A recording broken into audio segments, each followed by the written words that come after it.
Good evening friends. நம்ம வந்து இப்போ என்ன பார்க்கோம்னா பார்ட்ஸ் ஆஃப் ஸ்பீச் வந்து பார்க்க போகிறோம். இந்த பார்ட்ஸ் ஆஃப் ஸ்பீச் ஃபுல்லாக தான் இங்கிலீஷ் வந்து ரூல் பண்ணுது. அது என்னெல்லாம் parts of speech? Noun, pronoun, verb, adverb, adjective, conjunction, preposition, interjection, articles. இப்போ நவுனை பற்றி பார்க்க போகிறோம். நவுன்னா என்னது? Naming word.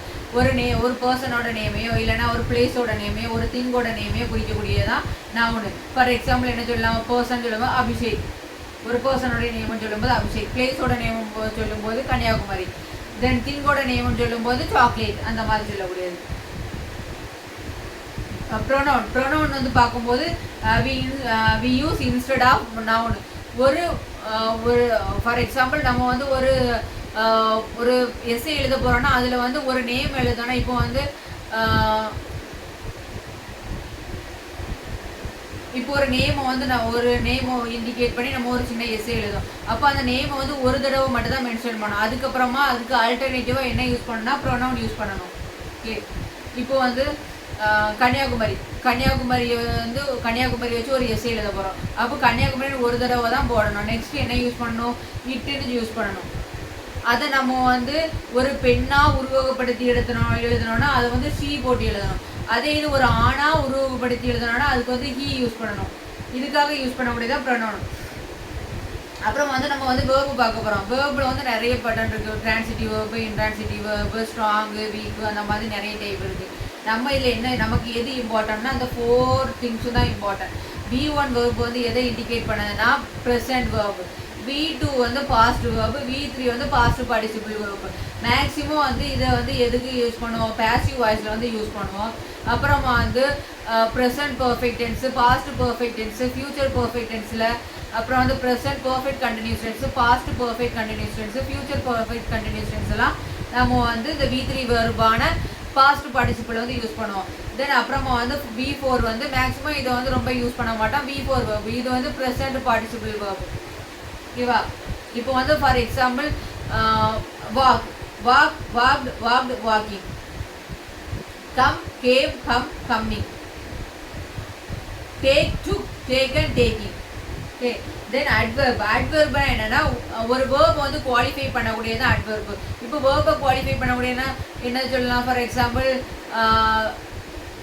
Abhishek writes neatly. அப்போ அபிஷேக்கோட எழுத்து எப்படி இருக்கு? நீட்டா இருக்குன்னு அர்த்தம். அப்போ அந்த நீட்டா இருக்கிறது எதை சொல்லுது? நீட்டா இருக்கிறது அட்வெர்ப். அந்த எழுதின எழுத்தை வந்து குவாலிஃபை பண்ணுது, அதுதான் adverb. And then we see about adjective. adjective வந்து எதை குவாலிஃபை பண்ணுதுன்னா நவுனோட ஸ்டேட்டை குவாலிஃபை பண்ணுது. he is a intelligent boy. அப்போ யாரை இன்டெலிஜென்ட்னு சொல்லுதாங்க? அந்த பையனை இன்டெலிஜென்ட்னு சொல்லுதாங்க. அப்போ எதை குவாலிஃபை பண்ணுது? ஒரு நவுனை குவாலிஃபை பண்ணுது. நெக்ஸ்ட் வந்து கன்ஜெக்ஷன். கன்ஜெக்ஷன்னா என்னது? கனெக்டட் த 2 சென்டென்சஸ். 2 சென்டென்ஸையோ அது இல்லைன்னா அதுக்கு மேற்பட்ட சென்டென்ஸையோ ஜாயின் பண்ணக்கூடியது தான் conjunction. It is a joining word. Okay, one day I went to Kanyakumari. There I met my friends and we went to a park. அந்த மாதிரி சொல்லுவாங்க. அதில் and வந்து யூஸ் பண்ணுவோம். அப்போ அந்த and தான் இந்த கனெக்டிங் வேர்டு. நெக்ஸ்ட் வந்து ப்ரிப்போசிஷன். இது வந்து இங்கிலீஷில் வந்து ரொம்ப முக்கியமானது. இது வந்து ஒரு சென்டென்ஸோட ஸ்டேட்டை வந்து ஃபுல்ஃபில் பண்ணக்கூடியது. இப்போ ஐ கோ சென்னைன்னு சொல்லலாம். ஆனால் இது வந்து நமக்கு வந்து ஒரு ஃபுல்ஃபில் ஆகலை. ஆனால் ஐ கோ டு சென்னைன்னு சொல்லும் போது இது வந்து ஒரு ஃபுல்ஃபில்மெண்ட்டோட இருக்குது.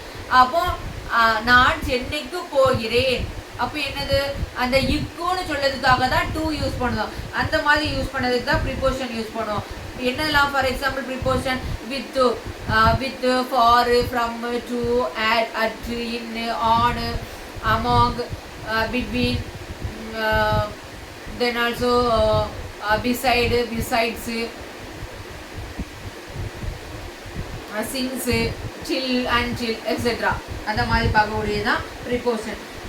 Then we see about interjection. It is strong expression to the sentences. இது வந்து ஒரு சென்டென்ஸ் எழுதுனா அந்த சென்டென்ஸ்க்கு வந்து ஒரு ஸ்ட்ராங் எக்ஸ்பிரஷனை கொடுக்கக்கூடியது தான் இந்த இன்டர்ஜெக்ஷன். இது வந்து ஒரு எம்பசைஸ் பண்ணுது, ஒரு வேர்டை வந்து அப்படி எம்பசைஸ் பண்ணுது. ஃபார் எக்ஸாம்பிள் என்ன சொல்லலாம்? அலாஸ், how it held, ஐயோ இது எப்படி நடந்து அப்படி கேட்போம்ல, அதுக்காக யூஸ் பண்ணக்கூடியதான் இன்டர்ஜெக்ஷன். நெக்ஸ்ட் வந்து ஆர்டிகல்ஸ் யூஸ் பண்ண முடியாது. இது வந்து முன்னாடி வந்து அந்த பார்ட்ஸ் ஆஃப் ஸ்பீச்சில் வந்து ஜாயின் பண்ணல. ஆனால் இப்போ வந்து டிட்டர்மினர்ஸ் கூட வந்து ஆர்டிகல்ஸ் வந்து ஜாயின் பண்ணியிருக்காங்க. A and the. ஏன்னா என்னது தமிழில் ஒருன்னு அர்த்தம். அப்போ எதுக்கு முன்னாடி வரும்? கன்ஜங்ஷன்ஸ்க்கு முன்னாடி வரும். ஆண்ட்னா என்னது? ஓர்னு அர்த்தம். அது வந்து எப்படி வரும்? உயிரெழுத்துக்கள் முன்னாடி வரும். இங்கே என்னது? உயிரெழுத்துக்கள் வவல்ஸுக்கு முன்னாடி ஆண்ட் வரும். தென் த வந்து இப்போ வந்து ஒரு ஃபர்ஸ்ட் வந்து நம்ம ஒரு திங்ஸ் வந்து இன்ட்ரோடியூஸ் பண்ணியிருப்போம். அப்போ வந்து இதில் இல்லைன்னா ஆன் யூஸ் பண்ணலாம். அப்புறம் வந்து நெக்ஸ்ட் டைம் தேர்ட் டைம் ஒரு திங்ஸை வந்து யூஸ் பண்ணும்போது அதுக்கு பதில் அதில் வந்து ஆக்கு பதில் என்ன யூஸ் பண்ணுவோம்? Instead of use the use பண்ணுவோம். தென் ஆல்சோ ஸ்பெசிஃபிக் திங்ஸுக்கு வந்து யூஸ் பண்ணலாம். அப்புறமா வந்து ஒரு ஸ்பெசிஃபிக் கைண்ட் ஆஃப் கண்ட்ரிக்கு யூஸ் பண்ண த யுனைடெட் ஸ்டேட்ஸ், த யுஎஸ்ஏ, அந்த மாதிரி இதுக்கு வந்து யூஸ் பண்ணலாம். நம்ம இப்போ என்னெல்லாம் பார்த்துருக்கோம்? Noun, pronoun, verb, adverb, adjective, conjunction, preposition, interjection, article. இனிமேல் வந்து இதை வந்து ஒவ்வொன்றா டீட்டெயிலாக பார்க்கலாம். Thank you friends.